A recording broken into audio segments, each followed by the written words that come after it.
Optical potential ट्रांसफॉर्मरना कार्यकारी सिद्धांत समझाओ।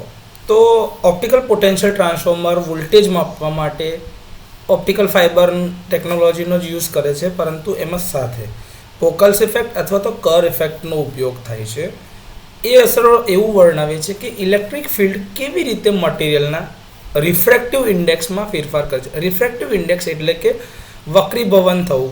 આપણે જાણીએ છીએ કે જ્યારે કોઈ સિગ્નલ એક પ્રકારના મટીરિયલમાંથી બીજા પ્રકારના મટીરિયલમાં આવે ત્યારે ત્રણ ગુણધર્મો પોસિબલ છે, કાં તો એ શોષાઈ જાય, કાં તો એ પરાવર્તિત થાય, કાં તો એનું વક્રીભવન થાય છે। એ વક્રીભવન જે થાય એને જ આપણે રિફ્રેક્ટિવ ઇન્ડેક્સ કહીએ છીએ, રિફ્રેક્શન કહીએ છીએ। તો એમાં એ ફેરફાર કરે છે જે પ્રકાશના ગુણધર્મોને અસર કરે છે।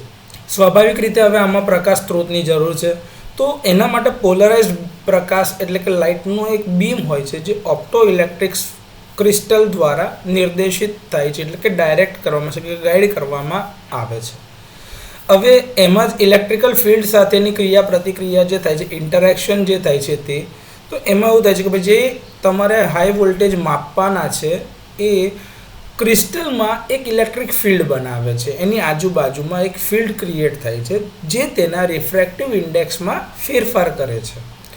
આ જે ફેરફાર થયો, જે ફેઝ શિફ્ટ થઈ એના માપન માટે ત્યાં આગળ આપણે જે ફેઝ શિફ્ટ ડિટેક્ટર લગાડેલું છે એ ફેઝ શિફ્ટ એને માપશે, અને એ જે ફેઝ શિફ્ટ દેખાય છે અથવા તો જે રિફ્રેક્શન ઇન્ડેક્સ મળે છે જે આપવામાં આવેલા વોલ્ટેજના પ્રમાણસર હોય છે। હવે એનું ડિટેક્શન કરવા માટે આપણે એક ડિટેક્ટર મૂકેલું છે કે જે પ્રકાશના આ ગુણધર્મોમાં જે ફેરફાર થાય છે એને રેકોર્ડ કરે અથવા તો કેપ્ચર કરે છે અને સિગ્નલ પ્રોસેસિંગ દ્વારા તેને એટલા જ સમતુલ્ય વોલ્ટેજ રીડિંગમાં રૂપાંતરિત કરે છે। તો આ રીતે ઓપ્ટિકલ પોટેન્શિયલ ટ્રાન્સફોર્મર કાર્ય કરે છે। વધારે સારી રીતે સમજવા માટે આકૃતિ સાથે જ્યારે આપણે આવતા વિડીયોમાં સમજીશું ત્યારે વધારે આના વિશે ખબર પડશે।